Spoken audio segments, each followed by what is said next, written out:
Juventude curte, juventude curte. Segue o Fio, seja muito bem-vinda, muito bem-vindo. Este é o podcast Segue o Fio, campanha da Secretaria de Juventude da CUT, em parceria com a DGB, Central Sindical Alemã, um espaço de debate sobre lutas sociais, mundo do trabalho e juventude.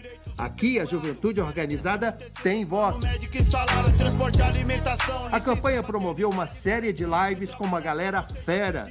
E é isso que você acompanha a partir de agora. O assunto deste episódio é juventude e diversidade de gênero no trabalho. É com você, Kimani.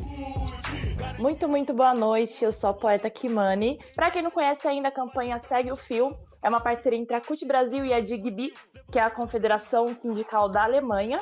Hoje o nosso tema é muito especial, mais um tema muito especial. A gente vai falar sobre a juventude e a diversidade de gênero no trabalho. E temos aqui convidados incríveis, eu vou receber cada um deles agora. Então faz barulho aí de casa, primeiramente para o Thiago Franco. Ele é diretor do Sindicato dos Petroleiros de São Paulo, integrante da Frente Petroleira LGBT e o coletivo LGBT da CUT São Paulo. Bem-vindo, Thiago. Boa noite, Kimani. Boa noite a todo mundo que está nos assistindo aí. Vamos bater um papo aí muito importante sobre desafios aí da juventude trabalhadora e o que o sindicalismo pode fazer para organizar a juventude aí para enfrentar esses desafios. Bacana, obrigada por ter aceito o convite, viu? A gente tem também hoje a Luba Mello, ela é secretária da Mulher Trabalhadora do Sindicato dos Servidores Municipais de São Paulo e coordenadora do Comitê de Mulheres Internacional de Serviços Públicos. Bem-vinda, Luba! Boa noite, Kimani, boa noite, Thiago. Primeiro é uma honra estar aqui, né? Eu sou super feliz pelo convite da CUT Nacional para falar de juventude, diversidade de gênero. E a gente tem também o professor Val Siqueira, que ele é coordenador do coletivo LGBT da CUT Nacional. Bem-vindo, Val! Obrigado pelo convite, parabenizar já desde já pelo projeto de tratar com a juventude sobre diversidade, gênero no trabalho, que eu acho que é um tema importante, é um tema que a gente tem que cada vez mais trazer a juventude para essa discussão. Muito bacana. Então, antes da gente começar esse bate-papo, a gente vai passar um vídeo para vocês, que é um vídeo da ONU, Livres e Iguais, em parceria com a campanha #ZeroDiscriminação, do UNAIDS Brasil. O tema é: qual o impacto da diversidade do trabalho no mercado? Essa primeira mulher trans é parte de assessoria de investimentos do banco. Tem muitas pessoas com muito medo de permitir isso achar que vai ser o apocalipse, o fim da humanidade, onde na verdade os dados reais, né, mostram exatamente o contrário. Aqui na ONU é a primeira vez que eu trabalho num lugar onde já existiam pessoas trans antes de eu chegar. Era muito complicado para minha chefe colocar uma transexual na frente da empresa. E muita gente não era contra, né? A gente divulgou por meio de mídias sociais, por meio do aplicativo, mas também por meio de uma cartilha que foi criada. A gente distribuiu mais de 150 mil cartilhas ao longo dos últimos anos para esses motoristas parceiros e para os entregadores parceiros. E essa cartilha tem foco no respeito. Eu nunca tive um olhar estranho pela minha condição trans. E eu já participei do grupo de diálogo, já dei palestra, já fiz bastante coisa aqui dentro da empresa. Pessoas sabem que eu sou uma pessoa trans. Participei de um workshop que eles fizeram justamente para pessoas trans. Eu estava desempregada formalmente, procurando emprego, já na minha nova condição, num primeiro momento, com um nome social. A utilização do nome social não é um favor. Utilizar o banheiro feminino não é um favor. A minha presença aqui naturalizou muito mais para mim do que para os outros, assim. Mas eu sei que para quem eu contei, eu tive um impacto legal, eu tive um impacto positivo e eu sei que para eles, pelo menos, foi muito natural. Quando você tem pessoas que podem ser quem elas são, elas produzem mais, elas produzem melhor. A empresa é feita por pessoas. Pessoas que trabalham essa pauta de forma efetiva vão ser seres humanos muito mais conscientes. Esquece a régua que você tem. Busca uma outra régua. São outras vivências que são tão ou mais ricas do que muitas das vivências que a gente considera as oficiais. Isso interfere diretamente na sua dignidade, na sua inclusão. A gente criou em parceria com o CRD, o programa Administra Trans, que está formando em competência de administração a mulheres travestis e transexuais, já aqui de São Paulo. Estamos com uma turma de 20 meninas participando desse programa. A travesti ela tem que ter o direito de ser médica, de ser advogada, de ser professora, de ser secretária, de ser recepcionista, assim como é oferecido para as outras pessoas. Conquistamos de fato e verdade o dia. Travesti sai sim durante o dia, não é só à noite, não é bicho noturno, nós somos gente. Então vamos oficialmente começar aqui, dar início aos trabalhos. E eu fico pensando do quanto é importante a gente pontuar e pautar essa agenda que é tão importante, ainda mais nos tempos que a gente vive, porque a gente tem uma lógica muito, eu acho que muito binária e muito heterocisnormativa, né? Quando a gente pensa em gênero, né? A gente pensa em homem, pensa em mulher, e nunca a gente faz os recortes de trans, né? Então acho que um dos motivos dessa live é propor diálogos que possam incluir toda a comunidade LGBTQIA+, né? Então, onde estão os trans, onde estão os não binários, né? Essa linguagem neutra que a gente tem tentado adotar também. E eu acho muito importante no vídeo que foi pautado isso, né? O quanto as pessoas produzem melhor a partir do momento que elas são aceitas. Vocês concordam com isso? Vocês acham que cotas, considerando o gênero, seriam importantes nas empresas? Você começa, professor Val? Começo. Eu acho que é importante, sim. Eu penso que... antes eu até me apresentei como coordenador do coletivo, não falei que eu sou do Sindicato dos Professores, sou diretor da PUESP também, aqui de São Paulo. É importante. Eu venho de uma categoria de que é majoritariamente feminina, né? Então, no nosso dia a dia, a gente vê a dificuldade que tem, mesmo sendo maioria, e eu vou falar para você de tratamento dentro da sala de aula mesmo com os alunos, que é o nosso contato direto. A gente vê a diferença que os próprios alunos e alunas, principalmente os alunos, tratam professor e professora.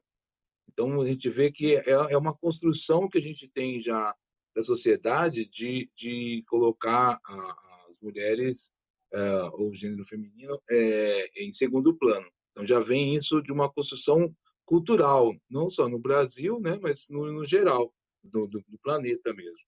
Então, quando você discute isso no mercado de trabalho, quando você discute isso no dia a dia, você discute que tem que ter um respeito por esse equilíbrio na sociedade, esse respeito, a gente vê a dificuldade que nós temos quando encontramos isso, né? A gente vê a dificuldade que tem as pessoas de entender dessa igualdade mesmo de tratamento. Então, eu acho que é importante, sim, tratar desse tema, tratar do dia a dia, isso no mercado de trabalho, no dia a dia das pessoas, é muito importante. Bacana. Ti, quer fazer as primeiras considerações? Sim, eu acho muito importante. E tem até um outro vídeo da ONU, até achei que fosse esse que você ia passar, Kimani, que é justamente do custo financeiro mesmo, que tem de você desperdiçar os talentos, né? Então, inclusive é uma coisa de inteligência de negócio, você não abrir mão, né, de pessoas talentosas, né, por conta de gênero, de raça, né, por condição, né, de cisgeneridade ou transgeneridade, né? Então, isso é muito importante mesmo, que a gente batalhe, né, para que tenha o acesso, né? E também batalhar para... a gente viu num exemplo que, enfim, infelizmente não retrata, né, a realidade nas empresas, mas a gente tem um impedimento já ao acesso, né? Então, muitas das vezes, quando você tem a permissão do acesso, a ascensão ainda também dentro do mercado, né, dentro da empresa, ela fica dificultada, né, dentro dos mesmos moldes também que se impede, né, o plano de desenvolvimento das carreiras das mulheres, enfim. Então, eu acho que batalhar um interesse duplo aí, né? É algo que a gente, às vezes, até consegue trabalhar junto às empresas, porque é um ganho delas também, né? Muitas vezes a gente está ali na batalha por diminuir o lucro deles para aumentar, né, o nosso salário, os nossos benefícios, mas esse é um fator de ganha-ganha, que é algo que a gente precisa explorar e oferecer, né, para que os ambientes sejam mais salubres, né, para todos e todas e todos, e que as empresas também possam aproveitar melhor todos os talentos e não desperdiçar por conta de uma opressão, né? Luba, te convido para fazer já as primeiras considerações e também para explanar um pouquinho para a gente quais políticas públicas são necessárias para poder respeitar essa diversidade dentro do mercado de trabalho. Tá, primeiro vou falar sobre o que você comentou sobre as cotas. Eu creio que é de extrema importância, né, a gente trazer esse debate das cotas, né, a importância da gente colocar isso na roda, né, quando a gente fala de igualdade de direitos, igualdade de oportunidades no mundo do trabalho. Vou pegar um pouquinho a Prefeitura de São Paulo, eu sou dirigente sindical do Sindicep, né, que é o Sindicato Municipal de São Paulo, então vou pegar um pouquinho aqui o meu espaço, né, meu espaço de trabalho. Aqui em São Paulo, para ingresso no concurso público da Prefeitura de São Paulo, a gente tem as cotas para mulheres e homens negros, e ela é muito importante, e a gente tem, com as cotas, garantido uma grande participação desta população, né, nos espaços públicos, nos hospitais, nas escolas, na guarda municipal, né, em todos os espaços. Ela é uma forma de você garantir direitos a pessoas que a vida inteira tiveram vários desafios, né, para estarem se inserindo no mercado de trabalho. E falando de cotas, é importante a gente ressaltar que a Central Única dos Trabalhadores, a gente tem aí a paridade, uma das únicas no mundo, uma das pioneiras centrais no mundo que tem o debate da paridade, e a gente leva isso para as nossas entidades sindicais. Quando a gente fala de cota, a gente tem que falar também dentro das nossas entidades, porque o sindicalismo é muito complexo e complicado nesse debate. Quando você fala dos espaços para as mulheres, espaços para os negros e negras, a gente também tem que colocar a questão dos sindicatos. Sobre as políticas públicas, quais políticas públicas são necessárias para a gente pensar na diversidade de gênero no mundo do trabalho? Primeiro, eu gostaria de falar para vocês, né, voltar um pouquinho alguns anos atrás, não tanto, né, 2016 para cá, o ano do golpe, a gente perdeu muito em políticas públicas. Nós tivemos a Emenda Constitucional 95, né, que é uma emenda constitucional que congela gastos com saúde e educação por mais de 20 anos, e aqui na Prefeitura de São Paulo, né, depois de todos esses anos de desmonte das políticas públicas, nós tivemos o ataque ferrenho a políticas públicas de igualdade de gênero, de políticas públicas para as mulheres, para a diversidade, para a população negra na cidade. Um exemplo, né, de ataque às políticas públicas, não sei se estou me estendendo, depois dá um toque aqui no chat. Tá. Que tem muita coisa para falar. Um dos principais ataques que a gente sofreu foi no início da gestão Dória, quando ele extinguiu a Secretaria de Políticas para as Mulheres e a Secretaria de Igualdade Racial, duas importantes secretarias, né, quando a gente fala aí de igualdade. A Secretaria de Políticas para as Mulheres, né, como o próprio nome define, ela nasceu para implantar, né, e fazer valer as políticas públicas em defesa do direito das mulheres na cidade, inclusive no debate do emprego e do trabalho, né? Outra ação importante, né, dessa secretaria que foi desmantelada, e a gente vem lutando muitos anos, o Sindicep, né, os movimentos feministas, os movimentos de mulheres, outras entidades sindicais. Essa importante secretaria, ela trazia o debate da violência muito à tona, né, com atendimento psicossocial, delegacia, juizado, Ministério Público, Defensoria Pública, né, no âmbito do emprego e do trabalho, ela trazia a promoção de autonomia econômica.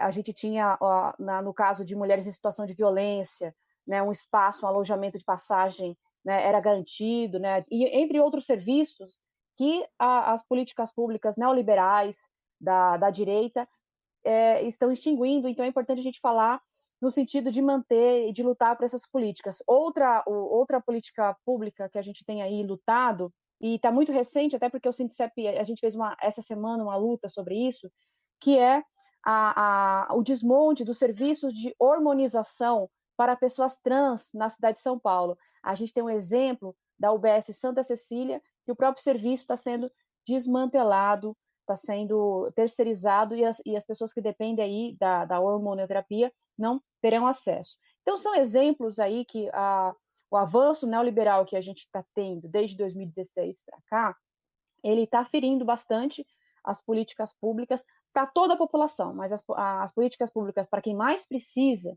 né, que são as pessoas periféricas, as mulheres, população LGBTQ+, né, população negra, é óbvio que o ataque é muito, muito maior. Desculpa se eu me estendi e se eu não respondi sua pergunta, você me dá um toque aqui.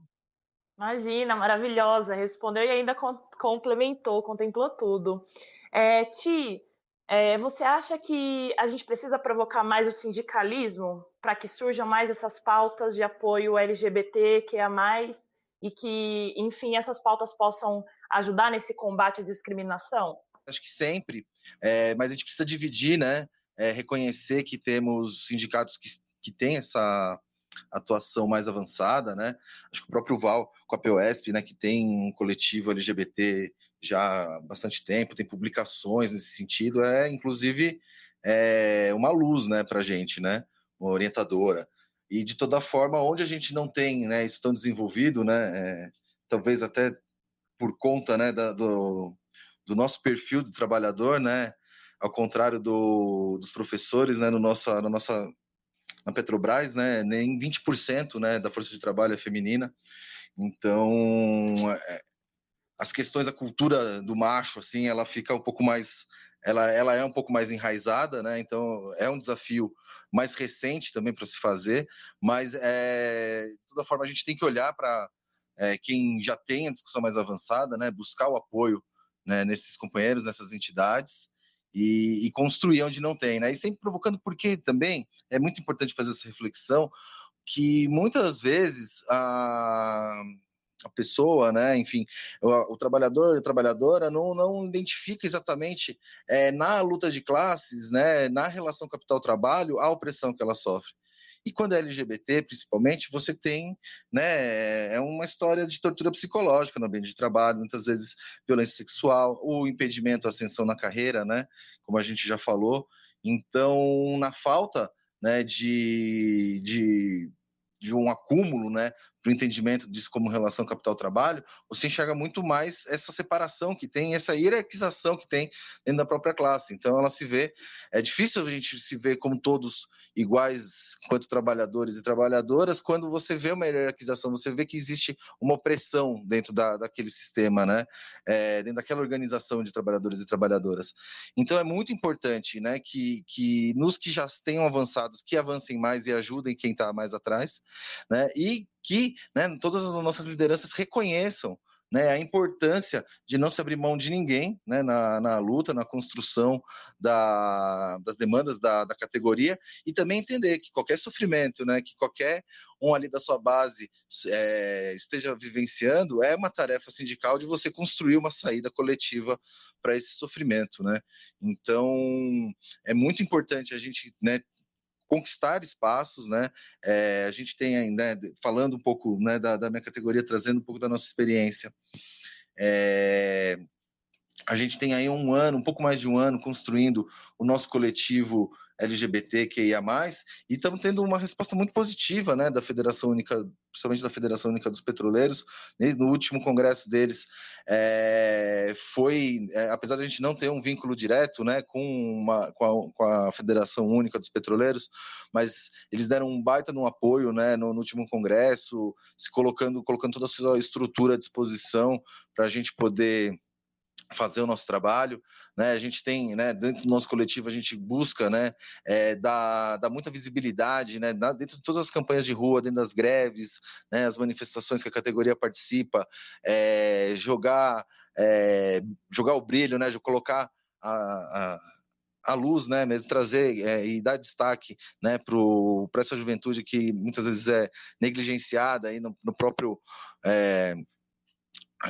costume, né, da mídia sindical, que vai sempre lá para os capos de sempre e tal. Então a gente buscar essa galera que está sempre construindo também, mas nem sempre aparecendo nas mídias. Então acho que isso também é importante, né, se ver, se reconhecer, né, trazer, né, nossos trabalhadores e trabalhadoras LGBT que se destacam também, que participam do movimento, para chamar outros que às vezes acham que é um ambiente hostil, né? Então, são algumas tarefas que a gente tem para transformar o sindicato num ambiente menos hostil para as LGBTs, para as mulheres, como também aproveitar e cumprir nosso papel sindical, né? Que é de representar os trabalhadores e trabalhadoras e construir as soluções para os seus desafios, né? Boa. Eu queria pedir para vocês, já pegando um pouquinho do gancho do que o Thiago já comentou um pouco das atividades, que vocês comentassem um pouco para quem está nos assistindo, em quais trabalhos vocês estão envolvidos, em qual frente vocês estão envolvidos e como isso impacta, o quanto é importante para a juventude. Val, você começa? Em relação ao que a gente está envolvido, eu faço parte do coletivo LGBT da CUT estadual também, junto com o Thiago, da estadual. Dentro da PUESP tem um coletivo LGBT também de professores que eu coordeno, e eu represento a CUT no coletivo nacional popular LGBT, que o movimento LGBT nacional montou aí um coletivo popular em detrimento na verdade, tentando combater esse conselho, na verdade, um conselho popular nacional, tentando debater um pouco com esse conselho nacional atual, que o governo Bolsonaro destruiu o anterior, que tinha uma representação de umas 12 entidades aí nacionais, mais o mesmo número de representações dos ministérios, e ele criou um conselho com 3 representações da sociedade civil e com entidades, e colocou o mesmo número de representações dos ministérios, né? Então são 6 pessoas, e sempre que tiver algum encaminhamento, o voto da presidência do conselho prevalece,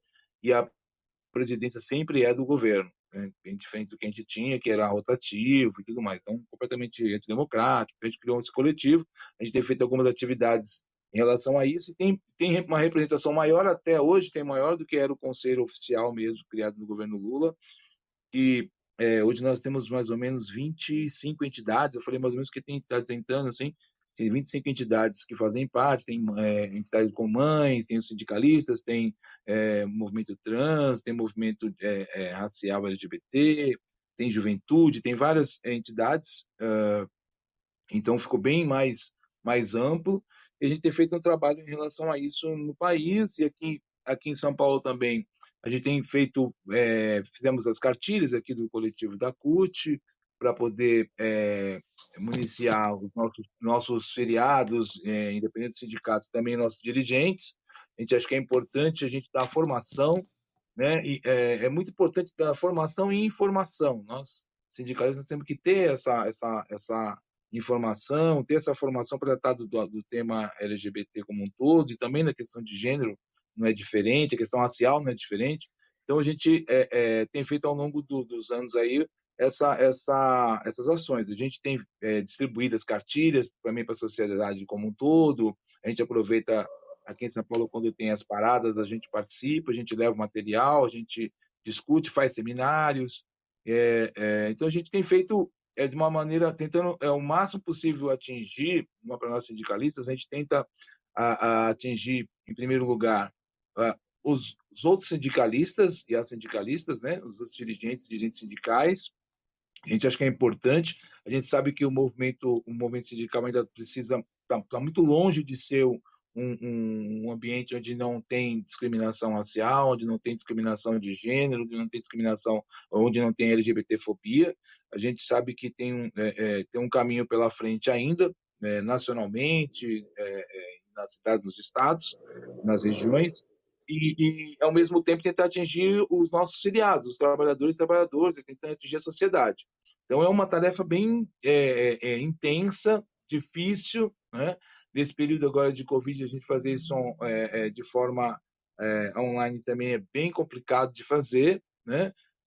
Teve um período que nós tínhamos várias atividades ao mesmo tempo, então a gente acaba tendo um público que acaba sendo bem reduzido em relação ao que a gente tem potencial de atingir. Agora está um pouco mais equilibrado, um pouco mais tranquilo, mas mesmo assim a gente sabe que é muito difícil, e principalmente atingir a juventude, né? A gente ainda precisa de ter um espaço maior, a juventude precisa ocupar um espaço maior dentro do campo sindical, né, para a gente poder dialogar com a juventude na sociedade. Então isso e a gente sabe que no meio sindical, até por uma questão cultural do sindicalismo, não só brasileiro, as pessoas vão para o sindicato com uma certa idade, então as pessoas mais jovens têm mais dificuldade de encontrar já militando. Então, quando a gente encontra, então por isso que esse encontro tem essa live é bem importante. Quando a gente encontra, a gente tem que agarrar mesmo para trazer para dentro do movimento, tentando a gente trocar um pouco de figurinha, porque para não correr o risco também de estar falando uma linguagem que não atinge a juventude, né? Porque a gente acha que é importante a gente tentar atingir a juventude e tentar fazer essa parceria de participação, né? Não é uma parceria de vamos lá e volta, não tem de todo mundo está participando intensamente, porque a gente o que a gente tem tentado fazer esse período, né? Esse período todo que a gente tem militado aí nos últimos anos, de tentar trazer o máximo possível, participar como sindicato, participar de algumas instâncias, como eu falei do Conselho Nacional, a gente tenta participar. O Conselho Estadual de São Paulo, por exemplo, está congelado, né? A gente não tem o Conselho Estadual de São Paulo, não tá, ele está depois que entrou esse governo do Dória, já era ruim, né? Eles falavam que não tinha dinheiro, por exemplo, para garantir a vinda dos conselheiros nas cidades do interior para vir para São Paulo fazer uma reunião. Então, eles não tinham dinheiro para pagar uma passagem na rodoviária. Eles dizem que São Paulo, o estado de São Paulo é muito pobre e não teria condição. Então, já era ruim. Agora, acabou o prazo do mandato, ele não fez eleição. Então, a gente está brigando também para que faça a eleição do Conselho Estadual, né, LGBT. Eu falo LGBT que eu sou mais antigo, tá, gente? Mas LGBTQIA+. QIA+. Me perdoe que são alguns anos falando LGBT. Às vezes eu esqueço, já tenho umas brancas por causa disso. E em relação ao Conselho Municipal agora, às vésperas da eleição eles chamaram, Municipal São Paulo, né? Estou falando da capital. Às vésperas da eleição eles chamaram uma eleição do Conselho Municipal, abriram inscrições, ainda está no processo que vai terminar só o ano que vem, final de fevereiro do ano que vem, que vai ser a votação. Nós também estamos participando, estamos fazendo a gente está chamando de chapão, né?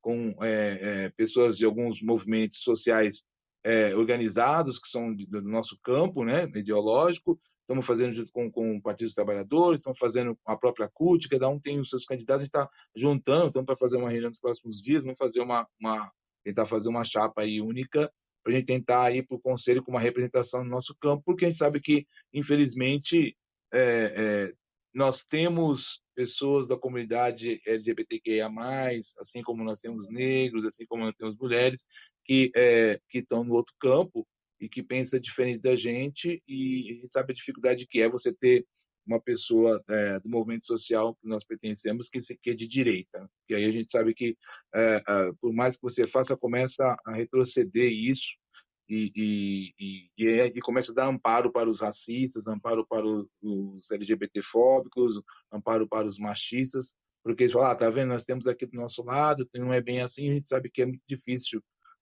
movimento social, né? Aqui no Brasil. É muito complicado. Eu não sei, hoje em dia eu estou mais revoltado do que mais revoltante do que complicado. Muito obrigada, Val. Luba, Imagina, divide conosco também. Imagina, divide conosco também um pouco da sua vivência, bem rapidamente.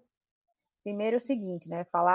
São muitas ações, né? Muita militância aí que a gente tem, né? A gente não é só sindicalista, né? A gente começa sindicalista, daqui a pouco a gente está envolvido em várias ações, né? Várias organizações ativistas, né? Bora lá. Bom, primeiro eu sou secretária de Política para as Mulheres do Sindicep São Paulo. Na secretaria, a gente tem trabalhado bastante o debate do assédio sexual no trabalho. A gente está no nosso segundo ano da nossa campanha A Política é Pública, Meu Corpo Não. No primeiro ano da campanha, em 2019, nós realizamos 8 oficinas, né, direcionadas aos trabalhadores da Prefeitura de São Paulo.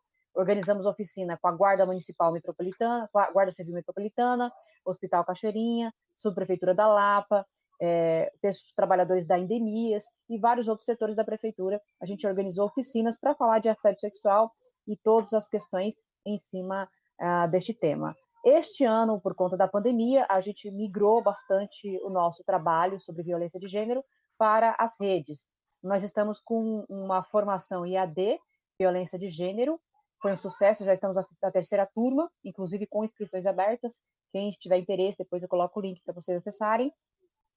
Também seminários e oficinas online. A gente também realiza, além de lives, sobre o debate em torno da violência de gênero. A gente também fala de masculinidade tóxica, né, de outras violências aí na nossa temática. Também sou coordeno o Comitê de Mulheres da ISP, da Internacional dos Serviços Públicos, e sou membro do Comitê Mundial da ISP, Internacional dos Serviços Públicos.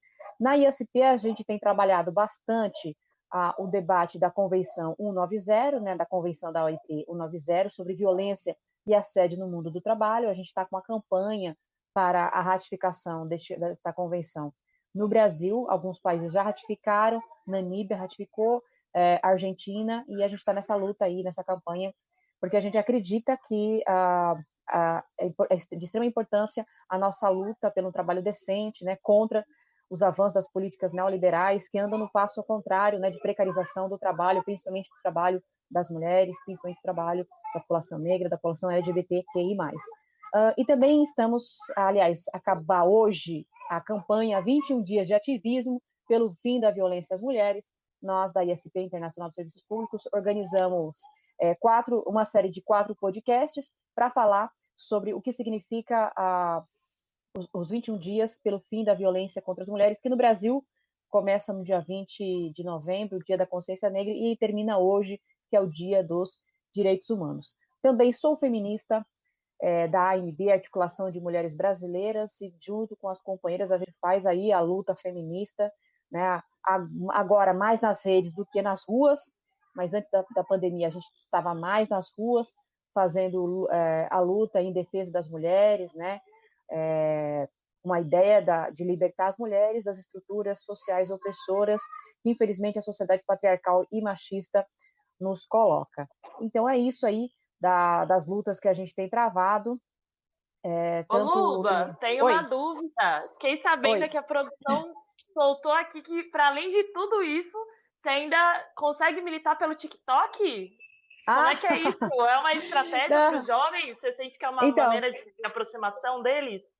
Primeiro, o TikTok é engraçado. Primeiro que eu tenho uma coisa comigo, né, que eu falo assim, a gente precisa disputar a narrativa, né? Eu fico enfurecida, né, chateada quando eu vejo MBL, né, que é um grupo político neoliberal cooptando jovens, né, e fazendo a disputa de narrativa, colocando essa ideia neoliberal na boca da jovem, né, do jovem pobre de periferia, né, Então eu tento fazer aí e uso o TikTok e as redes para tentar fazer essa disputa, né, de narrativa, né, de trazer, né, principalmente os jovens que acessam mais as redes, sobretudo o TikTok, para o debate progressista, né, o debate do campo da esquerda. A maioria dos meus vídeos, alguns são engraçados, mas a maioria é sobre política, né, sobre o mundo sindical, sobre a classe trabalhadora, né, sobre as lutas, sobre democracia,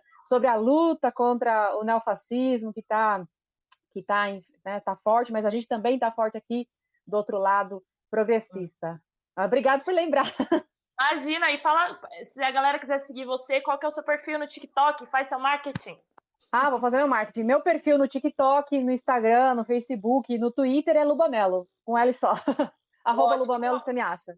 Obrigada. Então acompanha a Lubamelo, militante do TikTok também, maravilhosa. Tiago, conta um pouco pra gente também do seu trabalho, da sua atuação, como é que tem sido militar em época de pandemia, né? Esse momento tá bem complicado, né? Então a gente também, assim como a Luba, tentando arvorar aí por meios digitais, assim, para tentar a comunicação. Mas um destaque, né? O que a gente vinha fazendo antes da pandemia, e aí, principalmente, relacionar com a luta da juventude, né? Primeiramente, né? A categoria petroleira tem uma luta histórica, né? Ao lado da juventude, principalmente por conta da renda do petróleo, né? Então, desde o tempo lá da Uni defendendo a Petrobras, antes da ditadura, né, fazendo toda a resistência, agora também, né, contra o governo neoliberal lá do Fernando Henrique Cardoso, a tentativa de destruição, e agora principalmente, né, com a entrega do pré-sal, né, e agora o desmonte da Petrobras e toda a sua capacidade de desenvolver o país, de gerar emprego aqui, com o seu programa de compras nacionais e todo o impulsionamento que ele dá na economia, né? Então a juventude organizada tem muita clareza, né, sobre a importância de uma Petrobras forte. Então a gente tem aí, junto com a Uni, junto com a juventude do PT, a juventude cutista, o Levante Popular da Juventude, diversas organizações aí, de juventude atuam junto com a gente aí, né, nas nossas campanhas em defesa da renda do petróleo para ser revertida, né, em benefício do povo brasileiro e principalmente, né, nas verbas de educação. Mas a gente teve um presente aí que eu quero dividir aqui com vocês, né, que a gente teve no último período, que é de um grupo que foi lá de Campinas, né, que é o Coletivo Vida Nova, que é uma auto-organização de jovens de uma comunidade periférica, de um rapaz que quis desenvolver lá um curso de formação, tanto para cursinho como de formação política, né, e cidadã, para o pessoal lá da sua comunidade, e vira e mexe eles pediam, né, uma colaboração lá para o Sindicato dos Petroleiros, seja para um transporte, né, para levar o pessoal para um espaço para ter suas aulas, para participar dos seus eventos, né, ou ajudando com algum material para um lanche, alguma coisa nesse sentido. E teve duas vezes que eles foram buscar lá uma ajuda, que eles falaram que estavam querendo construir alguma coisa na questão do debate sobre LGBTfobia, sobre cidadania plena para LGBTs, né? E aí eles convidaram, e aí o sindicato, né, acionou a Frente Petroleira LGBT para poder organizar isso. A gente teve um encontro muito bonito que teve lá em Campinas, a gente conseguiu articular tanto a coordenação lá da parada e acolhimento LGBT de Campinas, com o qual a gente tem até uma certa diferença ideológica, mas foi muito bacana para colocar ali, né, no leque de opções, né, para a formação, né, dessa juventude, também com o pessoal do coletivo LGBT do MST, né, que ali, próximo, se não me engano, em Vinhedo, se não me engano, em Vinhedo, que tem o acampamento Marielle Vive, que tem o maior coletivo LGBT do MST, se não me engano, do Brasil. Então, a companheira Suzana também estava junto desse debate, pude participar. Então, é exatamente isso, você ter a oportunidade de ter uma juventude, né, que está organizada, né, querendo, né, saber desses conhecimentos, por exemplo, que foram sintetizados na cartilha da CUT, assim como também teve agora a cartilha da Via Campesina recentemente lançada. Então a gente teve aí uma oportunidade, né? Então não perder esse tipo de oportunidade, né? Quando a juventude organizada nos pede apoio, nos pede um companheirismo aí na hora de construir alguma atividade, a gente não pode perder, né, essa chance aí de construir junto e de usar um pouco da nossa estrutura sindical para poder viabilizar esse tipo de coisa, né? Mas não é fácil encontrar, né? Então, por isso que eu digo que foi um presente aí que a gente teve ultimamente.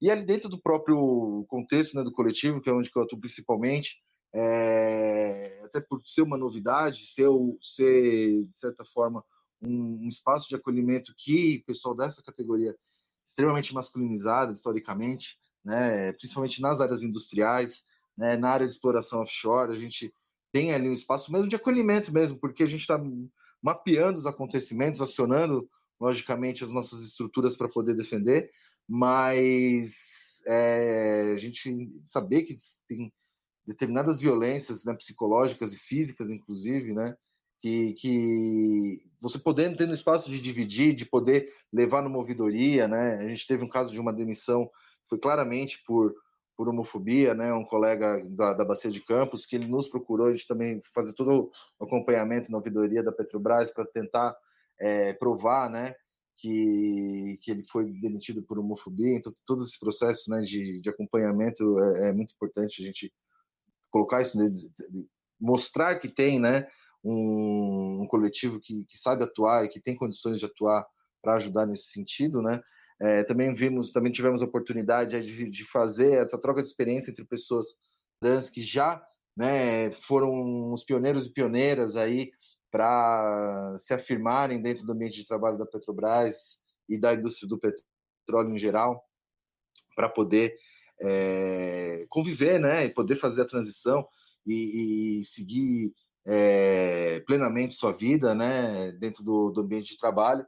Então, também, essa troca de experiências, de se dizer, mesmo daquela hora de saber que médico que procurar, sabe como usar o plano de saúde, todo esse tipo de acúmulo, né, de conhecimentos para poder orientar, né, quem às vezes está perdido, né, na busca de informações, exatamente para isso que serve, né, a nossa luta, né, e o acúmulo, né, histórico, né, os passos que a gente consegue trilhar e deixar uma marca, e deixar um caminho para quem vem de trás, aí quem está chegando agora, poder beber um pouco dessa fonte aí, se aproveitar e ter um caminho menos espinhento para poder, enfim, acessar os seus direitos dentro da indústria. Muito obrigada, viu, Thiago? A gente tá rolando interação com a galera, né, que está assistindo a gente pelas mídias. A gente teve uma pergunta do Raul Amorim, e ele perguntou como fica a atuação dos movimentos LGBTQIA+, sindicais durante a pandemia. Então, acho que essa pergunta já foi contemplada aqui pelas falas dos convidados, né? Eu acho que vocês conseguiram falar um pouco de como é ainda militar, mantendo nessa distância, ainda que física, o lance de luba, né, de usar as mídias sociais, e o Val falou também, né, de usar muito linguajar da juventude para poder chegar até eles, né? E aí, quem gosta de música, quem não gosta de uma boa música, a gente vai ouvir uma música agora. O João Okami, ele é um rapper, compositor, musicista, muito foda, lá do Rio de Janeiro. Ele mandou uma música, ele vai dividir o trabalho com a gente aqui à distância, então pode soltar o vídeo.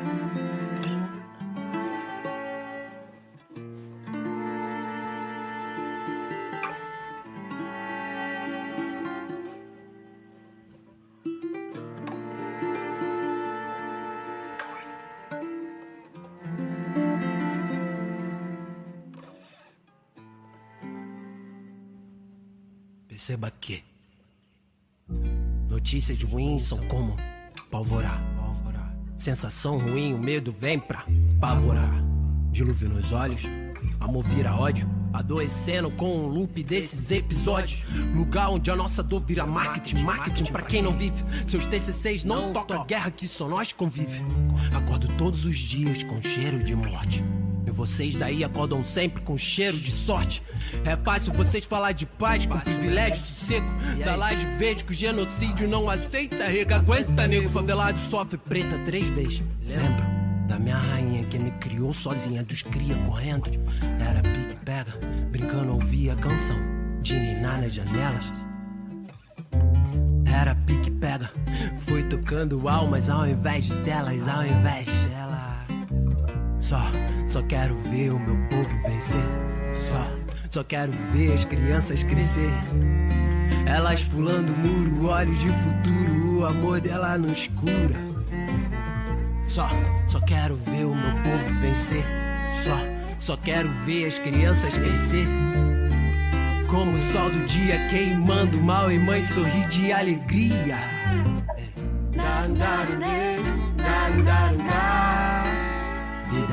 Vidas.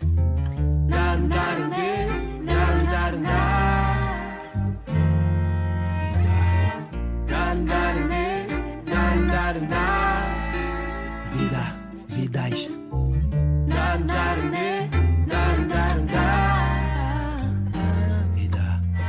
O ódio que você semeia tá sendo nutrido. Não sei se escolheria ter nascido. Se a opção foi pro ringue evitando nocaute, nocauteado. Então fecho o bico inspirado na luta do Kenny Carter e meus irmãos com a mente de Steve e Bico.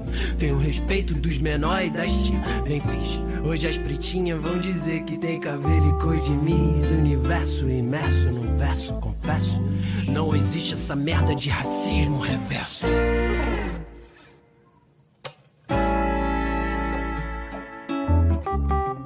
Tô de bike trabalhando no iFood e no Uber.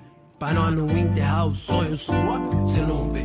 Torcendo pra ter shows e views no YouTube. Corro perigo e siga andando sem dublê. Unidade, o morro se fortalecer. A minha meta sempre foi ver as crianças crescer.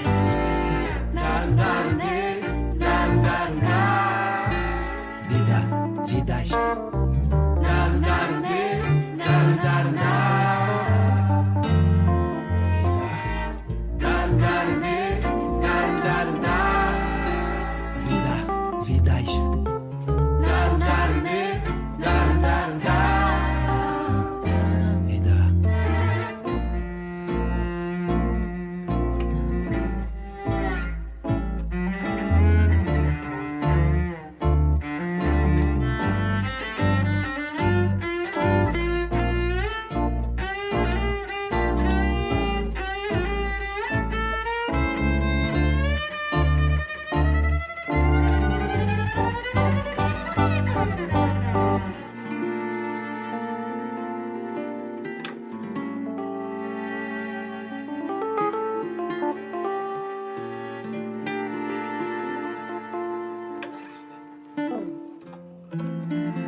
Ó, Cami, mata a gente do coração. Trabalho lindo, viu? Beijo aí pro Rio de Janeiro. Morro do Vidigal, e é isso. Vamos continuar então aqui. A gente já tá encaminhando para o final da live, mas eu acho muito importante a gente dividir esse trabalho, né?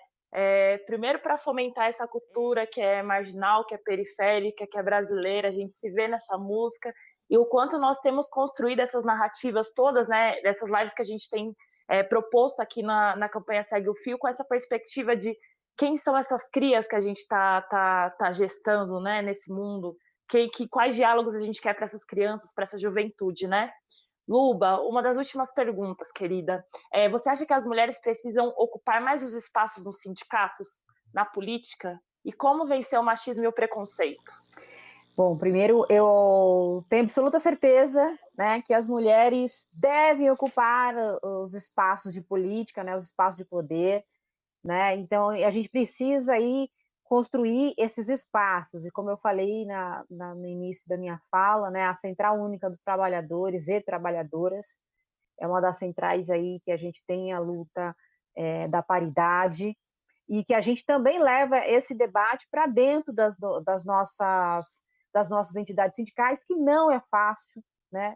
Eu vou dizer aqui para vocês que o movimento sindical é um movimento machista, como a maioria dos movimentos no Brasil, e infelizmente a gente vive dentro de uma sociedade patriarcal e machista, e nós, mulheres ativistas, militantes, a gente tem que fazer esse enfrentamento e tem que muitas vezes até falar alto mesmo e dizer não, a gente precisa e deve ocupar esses espaços, tanto no movimento sindical quanto na política, né? A gente tem aí na política as cotas para as mulheres, e a gente precisa lutar cada vez mais para que a gente tenha, né, mulheres nos espaços de poder. E na política é engraçado, quando a gente fala de mulheres, e eu sempre falo isso e defendo. Por exemplo, a Câmara Municipal de São Paulo, a gente, na penúltima eleição de vereadores, não esta, a penúltima, a gente teve um aumento histórico de mulheres, né, para os cargos de vereança. Mas tem um porém, a maioria das mulheres eram mulheres da direita. Então, quando a gente fala de mulheres, a gente quer as mulheres progressistas, a gente quer as mulheres negras, as mulheres da esquerda, né? As mulheres LGBTQ+, né? As mulheres que fazem essa disputa, né? Essa luta contra o processo neoliberal, né? Que fazem a luta contra o neofascismo. Então, a gente precisa incentivar que mais e mais as mulheres do campo progressista, né, do campo da esquerda, ocupem os espaços, sejam vereadoras, prefeitas, presidentas. E eu não posso deixar de dizer, né, já que a gente fala de mulheres no poder, que a gente sempre precisa falar do grande golpe de 2016 que a nossa presidenta Dilma sofreu, né, a primeira mulher legitimamente eleita, sem crime algum, foi retirada, né, da maior cadeira política que a gente tem no Brasil. A gente precisa sempre fazer esse resgate para a gente ter aí uma noção do quanto os espaços de poder são machistas, são misóginos, né, no Brasil, e são racistas. A gente tem aí o presidente Bolsonaro que abre a boca só para falar coisas horríveis, horrorosas, e está transformando o Brasil numa grande miséria, num grande desmantelamento de tudo o que a gente construiu com muito sangue e suor por tantos e tantos anos. O STF enquadrou a homofobia e a transfobia na lei de crimes de racismo, né? Essa decisão não muda o preconceito, mas você acha que é um avanço importante aí nessa conquista, nessa luta? Avanço mas sempre que nós tivemos algum tipo de legislação, ou mesmo decisão do STF que criminaliza, que tenta, de uma certa forma, proteger a vida da comunidade LGBT, é sempre bom. O problema é que quando você coloca também, tipifica como crime antirracismo, no Brasil, nem o crime antirracismo está sendo punido, está sendo colocado como injúria, imagina então a questão LGBT, né? Mas que é válido, porque nós ainda somos o país que mais assassina a comunidade LGBT por dia, né? Nós temos caso agora, recente, ontem, nós temos aí caso no Rio de Janeiro de um pai espancando uma garota de 8 anos porque ela disse que estava gostando da amiguinha dela. Então, a gente viu, ontem vimos um rapaz em Alagoas foi morto apedrejado, em Idade Média, né? Então, a gente ainda tem isso acontecendo assim, na nossa cara, né? Então, todo tipo de legislação, todo tipo de decisão que o STF tiver, já que o legislativo não legisla como deveria, né? Não produz uma lei para criminalizar a LGBTfobia, é sempre válido. A gente continua mesmo com a legislação, a gente continua tendo que, às vezes, até tentando completar a resposta para o Raul Amorim, que fez a pergunta: o que a gente está fazendo? A gente continua ainda, alguns momentos a gente tem que ir para a rua. Nós fomos aqui em São Paulo para a rua recentemente, porque estavam fechando a UBS, fechando todo o trabalho, como a Lu já falou no começo, em relação ao tratamento da comunidade LGBT, como um todo. Então, assim, a gente continua tendo que ir para a rua, às vezes, mesmo com a pandemia. A gente faz o nosso trabalho aqui online, como esse que está sendo feito agora, chamando para a responsabilidade também os jovens que estão nos ouvindo, porque eu tive recentemente conversando com alguns jovens, amigos meus, que eu falei, mas eu não vejo muito a juventude tratando de temas, tratando do tema mesmo, chamando para uma conversa, né? A gente está aqui, mas assim, a juventude tem uma iniciativa, eu estava falando com o pessoal que é partidário, e aí o pessoal falou assim: não, mas entre nós somos, a grande maioria já é da comunidade LGBT, então a gente não vê tanta necessidade. Eu falei assim: tem sim, porque a gente, não é porque a gente está entre nós aqui, na nossa bolha, a gente não vai furar a bolha e ver o que está acontecendo fora, como eu acabei de falar, pessoas sendo apedrejadas, crianças sendo espancada pelo próprio pai. Então, assim, a gente precisa ter mais discussões nesse sentido. Acho que os jovens têm que trazer, tomar frente nisso, para discutir a questão de gênero, a questão de raça, a questão da LGBTfobia. Então, assim, a gente precisa fazer com que essa decisão do Supremo, como foi feita, ela não seja por si só, não seja só isso, né? A gente precisa provocar que os parlamentares eles têm que ser pressionados. O Lula falava isso quando estava no governo, né? Ele falava assim: ó, me pressionem, porque se vocês não me pressionarem, eles vão me pressionar. Então a gente precisa pressionar essas pessoas todas, porque a gente precisa acabar com essa violência. Eu fico incomodado, como assim? Não sei se é porque com a pandemia a gente está vendo mais TV dia, talvez a Luba possa até, já passou um tempo, mas assim, já pode dizer que isso já acontecia antes, mas assim, a violência contra as mulheres hoje em dia, contra a comunidade LGBT e racial como um todo, mas essa criminalidade passional que está todos os dias, essa violência diária que nós estamos tendo, assim, é assustadora. Como o Brasil, que se diz o país mais cristão do mundo, mais diversificado do mundo, onde tem mais negros, tem mais mulheres, onde tem mais religiosos, e a gente é um país que tem um comportamento social da Idade Média, né? As pessoas matam a pedrada, as pessoas espancam as crianças, a pessoa mata porque a mulher não quer mais ficar com ele, sabe? Então, assim, isso precisa acabar. Então, a gente precisa todos os dias reforçar que só a criminalização, na verdade, a tipificação que o Supremo fez não é suficiente. A gente precisa mudar comportamento, a gente precisa pressionar parlamentares, a gente precisa mudar muita coisa dentro do Brasil, infelizmente. Mas é isso. Muito obrigada, professor. E vou abrir, então, para as últimas considerações. Quem quer começar? Pode ser? Posso? Pode. Quem quer? Pode ser. Vai lá, Luba, vai lá, porque eu queria ouvir um pouquinho Vai, você Luba. também. Então beleza. Então, já abri o microfone.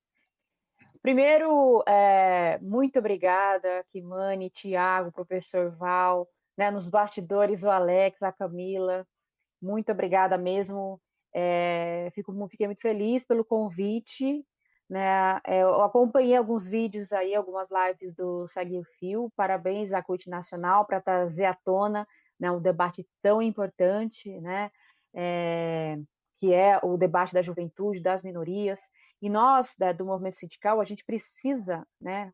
Está passando da hora, a gente precisa dialogar com a juventude, né?